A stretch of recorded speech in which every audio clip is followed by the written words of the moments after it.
Allez, bonjour les amis, je suis content de vous retrouver pour un nouvel épisode de Mister Gadget. Alors aujourd'hui, nous allons inaugurer un nouveau répertoire de vidéos d'essais que je fais d'habitude. D'habitude, je vous fais beaucoup des outils, des objets du quotidien. Mais là, je vais vous présenter un produit que j'ai déjà fait un unboxing il y a quelques semaines en short bêta. Il s'agit du Zoom H8. Donc c'est un appareil, un équipement audio qui permet de faire énormément de choses, dont les prises de son multipistes, de s'enregistrer avec des instruments, de le transformer en carte son sur un ordinateur, de faire aussi de la prise de son pour du bruit à tendance à faire des effets lors de courts-métrages ou quoi que ce soit.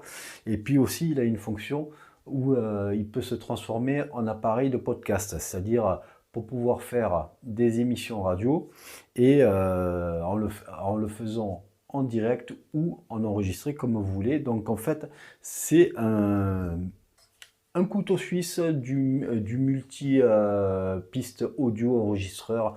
Donc le nom Zoom H8, d'accord, mais le qualifier dans les magasins style boulanger où c'est qu'on le trouve régulièrement, il est vendu dans le rayon dictaphone. C'est loin d'être un dictaphone, mais voilà, donc c'est très difficile de nommer ce genre d'appareil.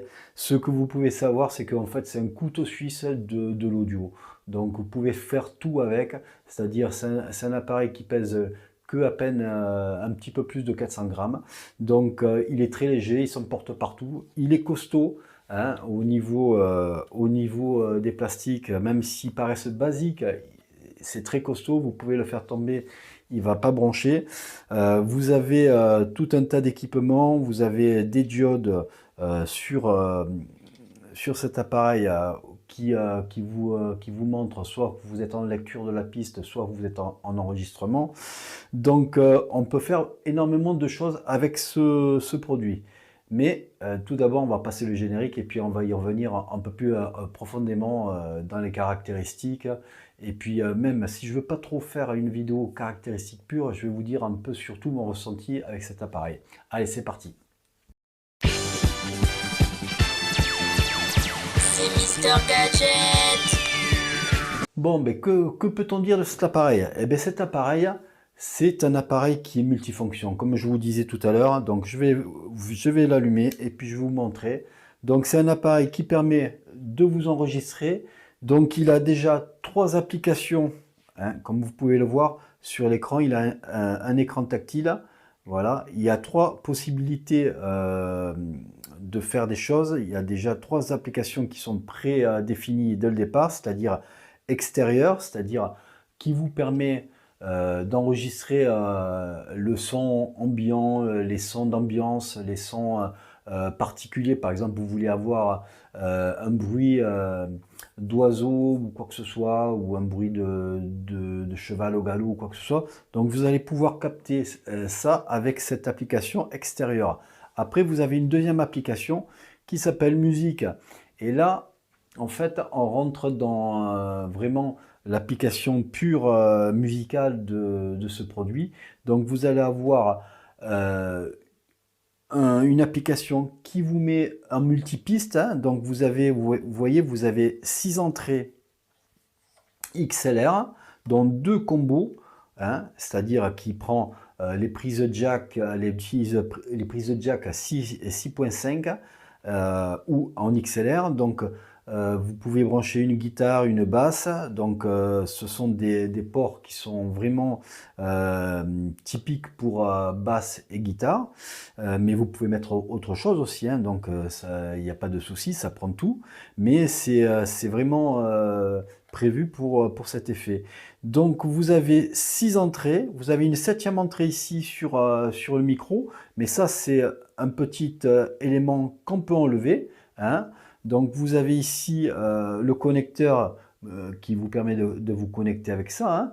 Donc c'est un micro XY qui prend soit sur un champ de 90 degrés, soit sur 120 degrés.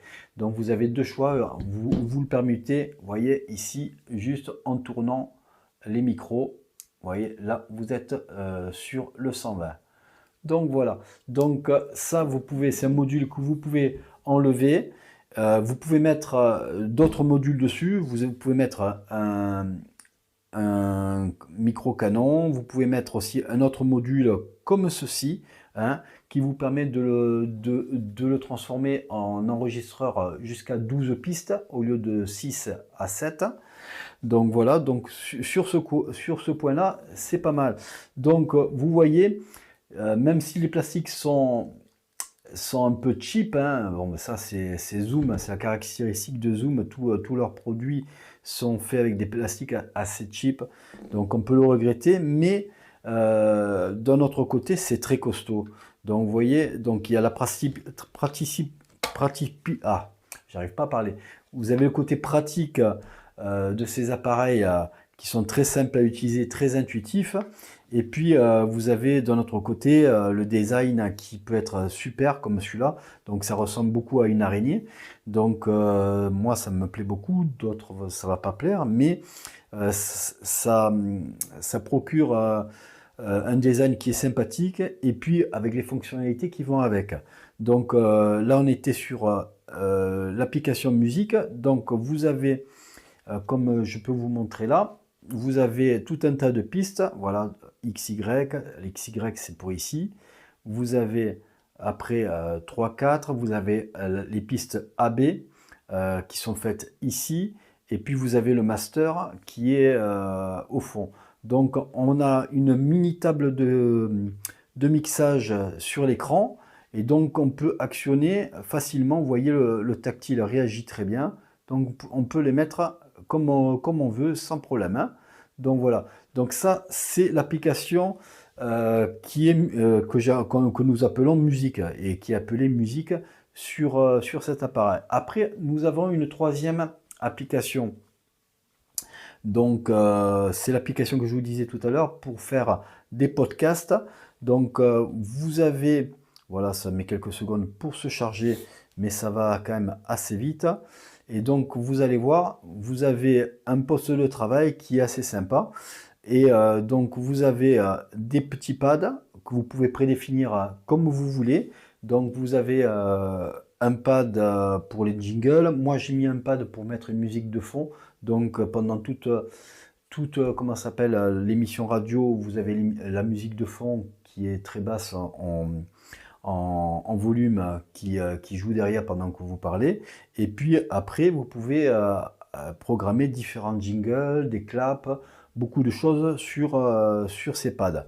Vous avez après le petit compteur d'enregistrement si vous voulez faire l'émission en différé.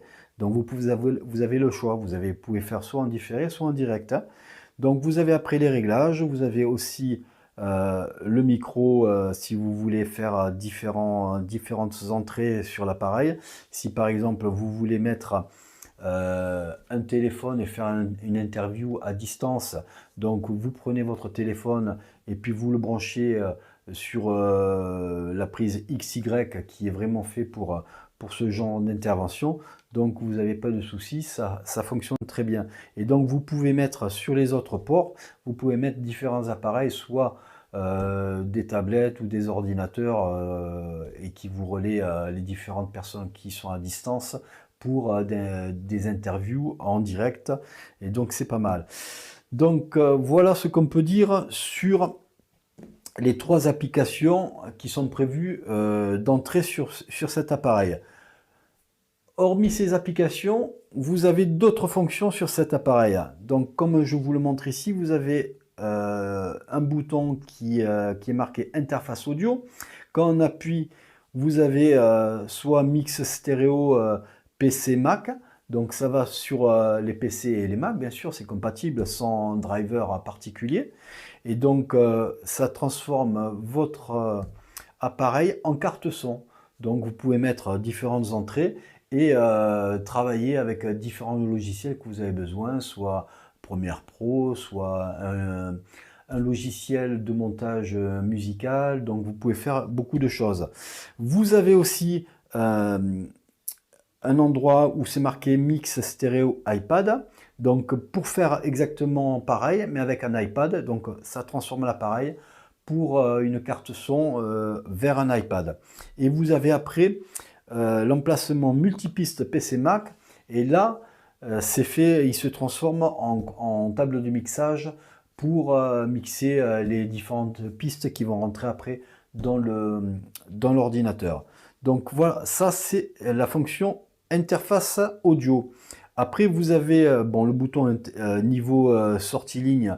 Donc ça c'est quand vous avez bon, c'est pour faire, c'est beaucoup pour faire des tests de fonctionnement si tout fonctionne ou quoi que ce soit. Donc ça c'est pas très intéressant, mais il y est. Vous avez après le bouton carte SD. Donc parce que cet appareil, vous pouvez mettre des cartes SD, si je ne me trompe pas, jusqu'à 512 gigas, je veux dire. Et donc moi, il est équipé d'une carte 128, donc pour moi c'est très suffisant. Et donc vous pouvez faire des tests rapides de compatibilité, tests complets, et puis formater la carte. Donc ça, c'est le côté pratique. Donc ça, c'est une fonction en stand-alone, comme on dit, hein, c'est-à-dire vous n'avez pas besoin de l'ordinateur ou du téléphone ou quoi que ce soit pour pouvoir faire ces actions. Donc cet appareil est capable de gérer en seul ce genre d'action. Après, vous avez un deuxième volet de fonctions. Donc ici, vous avez le volet lecteur de carte SD. Donc quand vous allez le mettre sur un iPad ou sur un ordinateur, vous appuyez sur cette petite icône et il va vous transformer l'appareil en lecteur de carte, de disque dur ou quoi que ce soit. Donc ça c'est très pratique sans avoir besoin de driver, hein. Donc vous appuyez dessus, vous le branchez à l'ordinateur et l'ordinateur vous le reconnaît comme un disque, hein. Donc ça c'est pas mal. Vous avez aussi une petite icône accordeur, donc c'est très bien ça pour les guitaristes, hein. Donc ça permet de pouvoir accorder sa guitare, vous voyez, vous avez les différents sons, les différents niveaux, ce qui vous permet voilà, de faire l'accordage de vos guitares, de vos basses. Donc voilà. Après vous avez un bouton Guitar Lab.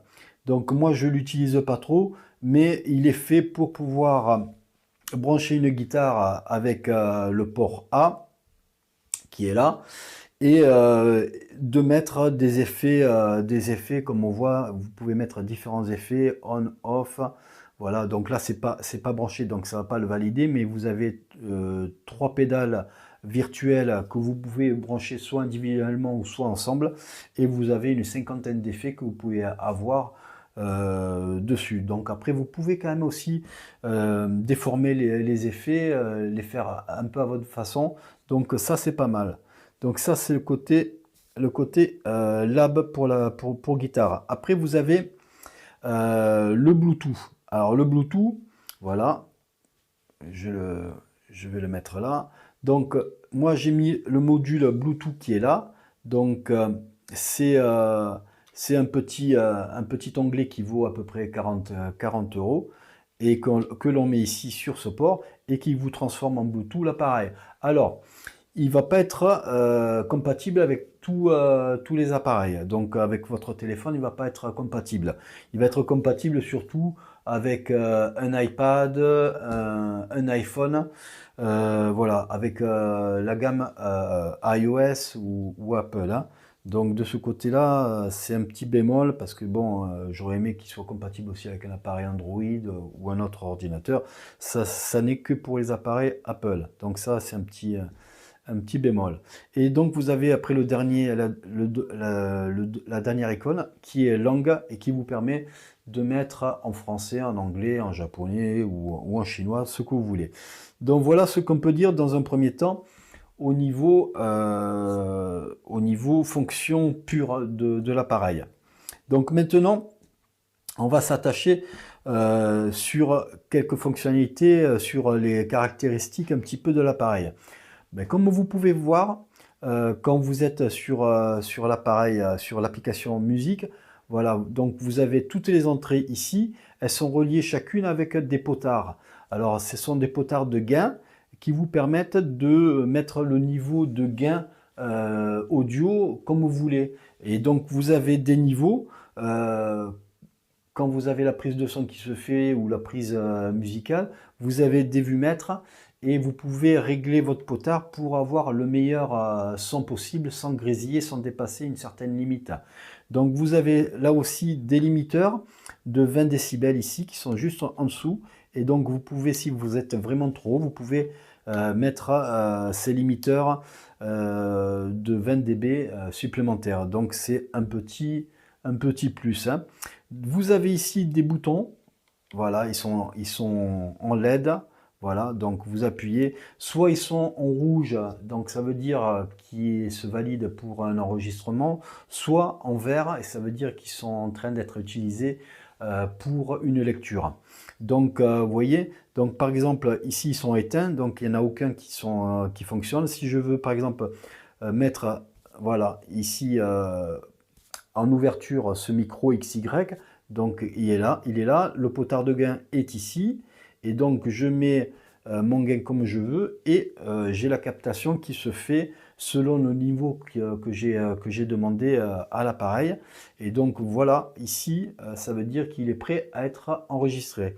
Donc il est en quelque sorte armé, et il n'y a plus qu'à appuyer sur le bouton enregistrement pour déclencher l'enregistrement. Voilà, donc ça c'est bien. Donc vous avez sur les 7 entrées, vous avez les 7 diodes. Voilà. Mais les compresseurs de 20 dB sont que sur les 6 entrées principales. Elles ne sont pas sur l'entrée XY du micro XY, hein. Voilà. Alors ce qu'on peut dire aussi, maintenant qu'on a parlé un peu de l'enregistrement, vous avez, comme je vous disais, vous avez ici le bouton d'enregistrement, vous avez ici le bouton play, pause, et puis vous avez un bouton stop et retour au menu. Voilà, on le fait directement, retour au menu, donc qui est en bas. Donc voilà, vous voyez que c'est un appareil qui est très ergonomique. Il n'y a pas besoin de chercher longtemps les fonctionnalités, elles sont toutes en accès, hein. Donc c'est très intuitif. Donc on va continuer un petit peu le descriptif de cet appareil. Donc vous voyez ici, vous avez des boutons poussoirs où c'est marqué push, hein, comme là. Et donc vous avez deviné, c'est quand on enclenche une prise XLR ou jack, ça vous permet de pouvoir les déverrouiller et les sortir, hein, parce que bon, quand vous les clipsez, voilà, il y a une sécurité qui est mise. Bon, c'est l'apanage des matériels semi-pro ou professionnels. Donc c'est une sécurité pour pas que les branchements partent au moindre accroc ou quoi que ce soit. Donc ça, c'est une sécurité qui est bienvenue. Et il y a juste à pousser et vous allez avoir la prise XLR ou jack qui va se défaire. Vous avez aussi, comme je vous disais tout à l'heure, parce qu'il prend les cartes SD, vous avez l'emplacement ici pour les cartes SD, hein. Donc moi j'ai mis la carte SD en 128 Go, donc ça me procure une grande autonomie d'enregistrement. Et vous avez aussi, on va continuer le descriptif parce que j'ai oublié pas mal de choses quand même.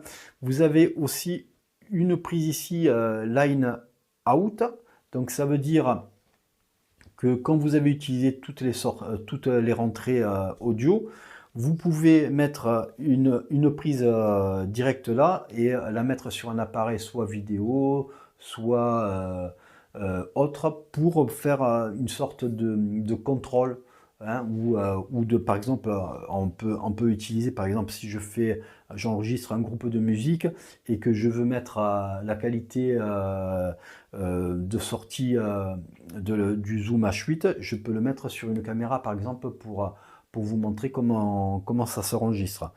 Et vous avez aussi une prise casque, ça c'est pour le monitoring, c'est pour contrôler le son si il est bon, s'il n'est pas bon.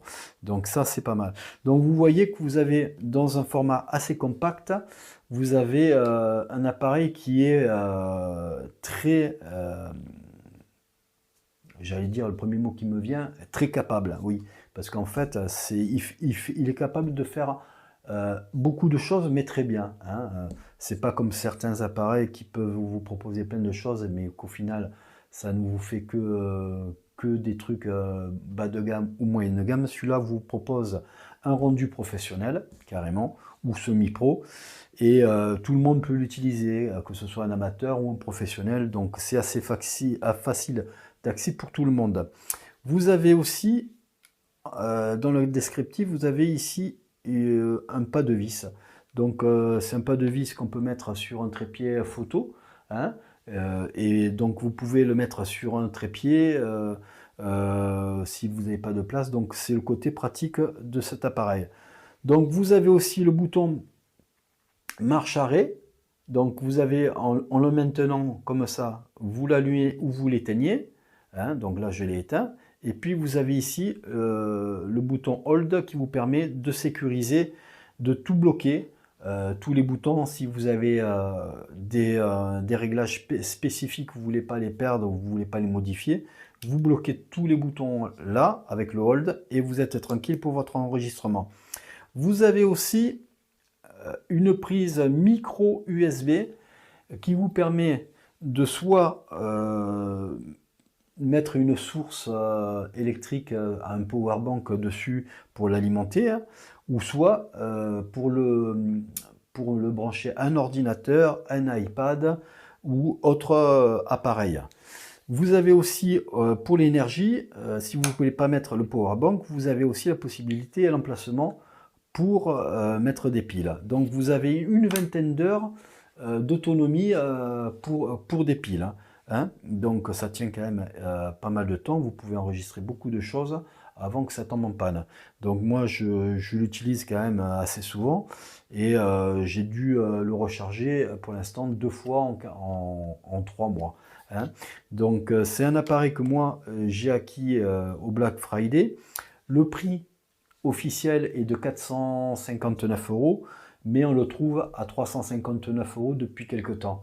Donc moi je pense que c'est un appareil que Zoom va pas tarder à arrêter, je pense, parce que je vois pas pourquoi il le braderait constamment au prix de 359 €. Quoi qu'il en soit, c'est un très bon appareil et vu le prix qui est assez bas de cet appareil, vu toutes les caractéristiques, parce qu'il y en a qui vont dire oui, 359 € quand même, ça fait des sous, mais on parle d'un appareil pour une utilisation professionnelle, donc vous pouvez y aller sans problème. Si vous êtes un amateur, que vous voulez vous équiper d'appareillage un peu plus spécifique, allez-y.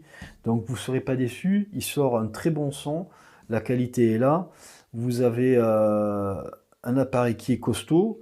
Donc moi je ne vais pas rentrer plus dans les détails de ce qu'on peut faire avec cet appareil. Vous avez compris que je suis loin de le maîtriser totalement, même si je l'utilise à 70 à 70%, il me reste encore 30% vraiment à exploiter, mais ça vient que au fil du temps, quand vous connaissez parfaitement votre appareil. Donc déjà, en 3 mois, je l'ai utilisé beaucoup en carte son. J'ai fait un enregistrement sauvage avec des amis, avec une guitare, un synthé, tout ça, donc on s'est amusé pas mal. Et donc ça vous permet de vous enregistrer comme ça en sauvage. Donc ça c'est pas mal. Surtout c'est bien, ça vous évite d'avoir une table de mixage qui peuvent être encombrantes. Là vous mettez ça dans un sac, ça pèse rien, 400 grammes, et vous partez à travers champs. Si vous voulez faire un concert à travers champs, vous pouvez le faire sans problème. Donc ça c'est le côté nomade, mais vraiment bien fait, hein, et bien étudié. Donc vous avez les prises qui ne lâchent pas, parce que vous avez cette sécurité push qui est là. Et puis si vous voulez enlever ça et mettre aucun module pour protéger le capteur ici que vous avez là, vous pouvez le protéger avec le cache qui est derrière, hein, et donc vous le fermez comme ça. Et donc quand vous voulez mettre votre micro, vous enlevez le cache, et pour pas le perdre, vous le mettez derrière. Il y a un emplacement prévu pour ça. Donc voilà. Donc il est très pratique cet appareil, je vous le conseille. Surtout si vous voulez un appareil axé professionnel qui ne soit pas encombrant. Il est génial pour faire du podcast aussi. parce que vous avez un rendu et des possibilités énormes. On peut inviter jusqu'à 4 personnes, on peut brancher 4 micros ou 4 appareils recevant des intervieweurs. Donc ça c'est sympa. Et puis moi je vais l'utiliser aussi pour une vidéo, je vous la conseille, pour un déballage que j'ai fait style ASMR de mon MacBook Air quand je l'ai reçu. Donc je me suis amusé à faire un truc ASMR, et donc c'est un rendu, quand vous écoutez le son, il n'y a que cet appareil qui est utilisé. C'est incroyable. Donc l'appareil était à peu près à 20-30 cm du déballage, et on a un son qui est sorti vraiment nickel et même très étonnant, hein. On entend vraiment tout, plus que ce qu'on peut entendre à l'oreille seule. Donc voilà, moi je voulais vous parler à ma façon. Je ne suis pas rentré dans les spécificités, j'avais pas envie de vous faire ça. Peut-être que vous allez un peu me disputer par rapport à ça, mais je voulais vous faire mon ressenti, mon expérience de retour de cet appareil avec les fonctionnalités que j'utilise le plus. Et donc je trouvais que c'était beaucoup plus simple et beaucoup plus parlant de vous parler de la façon dont j'ai fait. Donc voilà, pour moi, la vidéo se termine. N'hésitez pas à mettre un pouce bleu si vous avez aimé la vidéo, puis n'hésitez pas à vous abonner si vous ne l'êtes toujours pas. Donc pour moi, je vous dis à bientôt. Donc ce genre de vidéo sur du matériel audio et musical donc, va se faire un peu plus souvent cette année, parce que cette année je vais m'ouvrir un peu plus à des instruments, à plein de choses qui sont typiques et de la musique. Donc je vais vous faire partager ça. Et puis on se revoit pour une prochaine vidéo. Allez, ciao ciao!